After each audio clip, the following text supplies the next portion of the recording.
রাহুল গান্ধী কইছেন যে বাংলাদেশে উগ্রবাদের উত্থান হইতেছে, তাও আবার কইছে আমেরিকাত গিয়া। এটার জবাব দিচ্ছেন হাঙ্কেরে পররাষ্ট্র উপদেষ্টা। একটা যে ন্যারেটিভ যে শুধুমাত্র একটি দল ছাড়া বাকি সবাই উগ্রবাদী, এই ধরনের একটা ন্যারেটিভ প্রচার করার চেষ্টা হচ্ছে মিডিয়াতে। আমি মনে করি যে এটা থেকে ভারতের বের হয়ে আসা প্রয়োজন। আর দ্বিতীয় কথা হলো যে এখানে আমরা কোনো, অন্তত আমাদের যা তথ্য তার ভিত্তিতে দেখতে পাচ্ছি না যে এখানে বিরাট উগ্রবাদীরা কোনো কিছু করে ফেলছে। যে সরকারে যারা আছেন তাদের কারোই তো এই ধরনের কোনো এজেন্ডাও নেই, এরকম কোনো ব্যাকগ্রাউন্ডও নেই। কাজে তারা তাদের, আমার মনে হয় তাদের এই বক্তব্য থেকে বের হয়ে আসাই বিদেশের সম্পর্কের জন্য ভালো। তো আপনি কি রাহুলের উকিলি জেরার জবাব দিতেছেন? আপনি বলবেন বাংলাদেশের আভ্যন্তরীণ ইস্যু নিয়ে কথা বলা বন্ধ করেন, বুঝছাও? নিজের দেশে একটা বিকট ফ্যাসিস্টে ফেয়ার ভোটে হারাইতে পারতেছো না, আবার অন্যের দেশে নজর কেন? রাহুল, তোমার কয়টা কথা কই, মাথায় রেখো।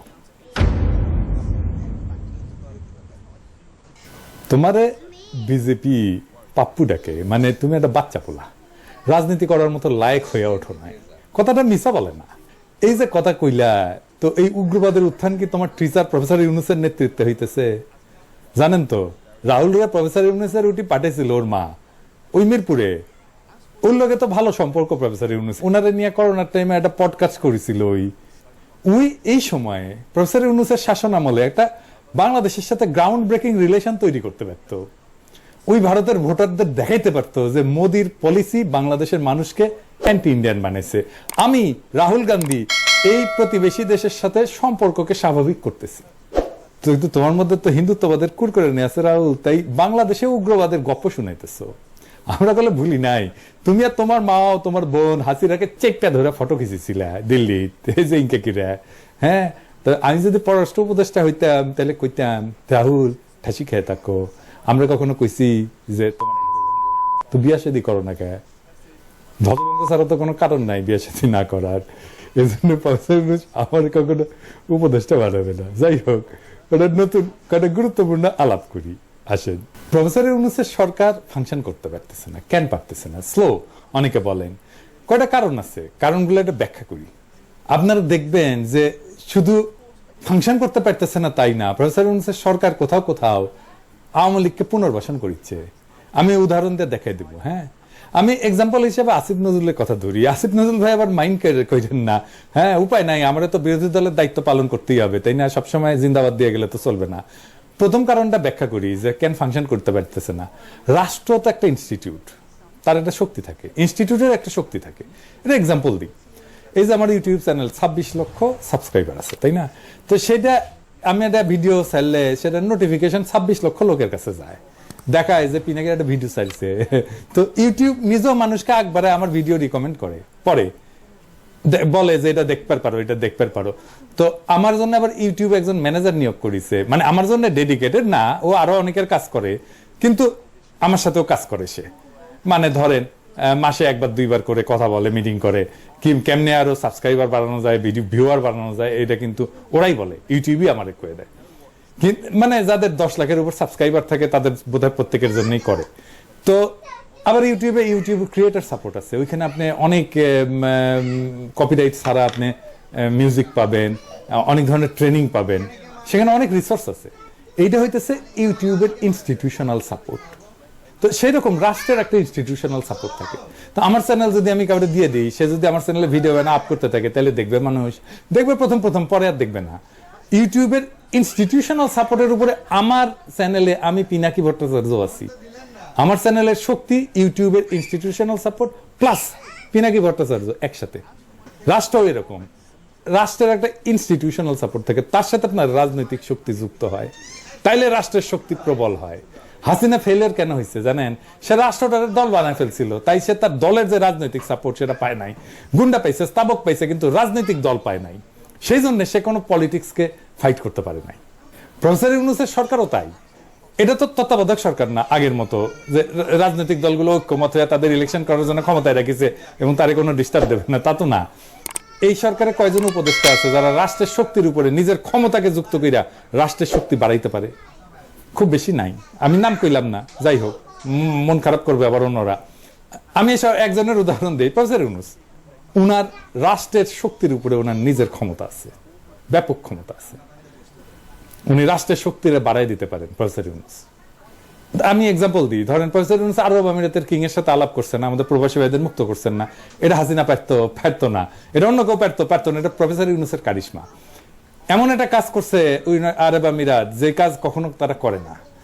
ওনার উপদেশটা এরকম কারিশমেটিক হইলে রাষ্ট্র আরো বেটার ফাংশন করতো। আর এটা হইতেছে যারা কাজ করতেছে তাদের ম্যানেজারিয়াল ক্যাপাসিটি। এদের কেউ ম্যানেজার ছিল না, কোনো বিগ ইনস্টিটিউটে কাজ করেনি এরা কোনোদিন, এদের কোনোদিন কোনো বিজনেস ট্রেনিংও নাই, ম্যানেজারিয়াল ট্রেনিংও নাই, কাজের পদ্ধতি জানে না, বিগ অর্গানাইজেশন চালানোর অভিজ্ঞতা না থাকার কারণে এই ঘটনাগুলো ঘটছে, চালানো অথবা কাজ না করার অভিজ্ঞতার কারণে। আপনি দেখেন কারোই নাই। কিন্তু আমি আসিফ নজরুল এক্সাম্পল দিয়ে বুঝাই। আসিফ নজরুল মাহবুব মোর্শেদের বাসের চিফ বানাইছে।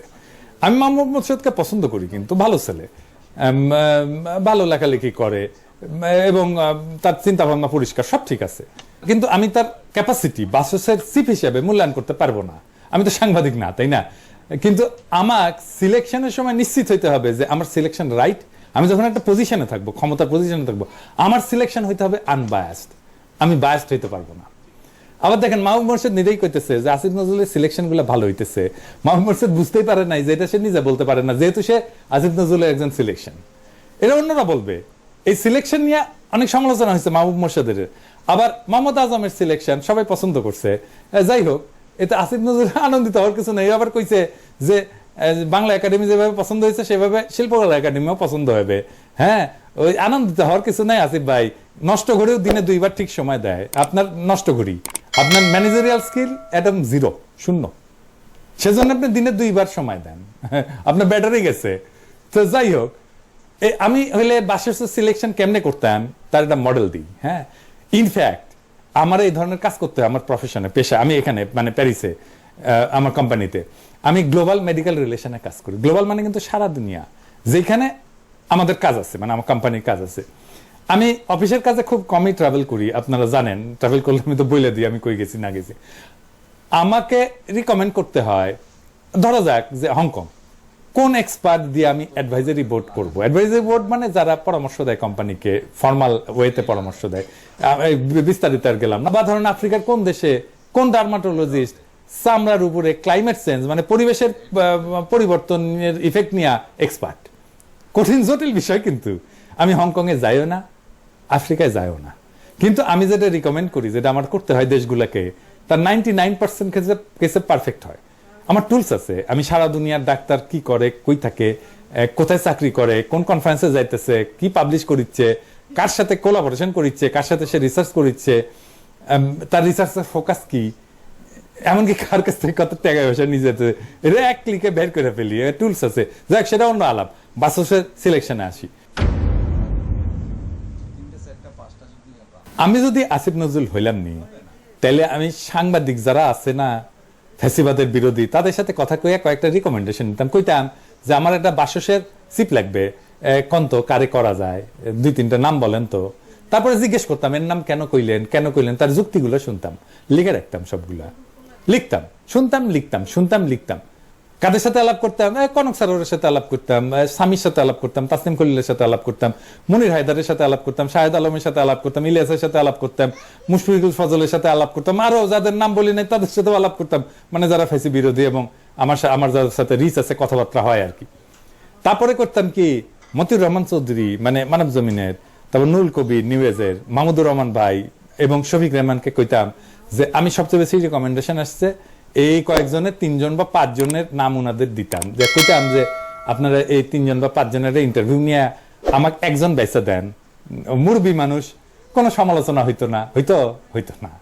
হ্যাঁ, এবং তারপরে যেটা হইতো আমি তার সবাইকে আবার কইতাম যে বুঝছেন, এই যে এই 4 মুরব্বী না এই বেচে দিছে ওনারে, ঠিক আছে না? এবং দেখতেন সবাই কইতো যে ঠিক আছে, এটা অপছন্দ হইলেও কইতো ঠিক আছে। ভিডিওটি যদি ভালো লেগে থাকে তো অবশ্যই আমার চ্যানেলটি সাবস্ক্রাইব করবেন। আজকের মতো এখানে শেষ করছি। আল্লাহ হাফেজ। বাংলাদেশ জিন্দাবাদ।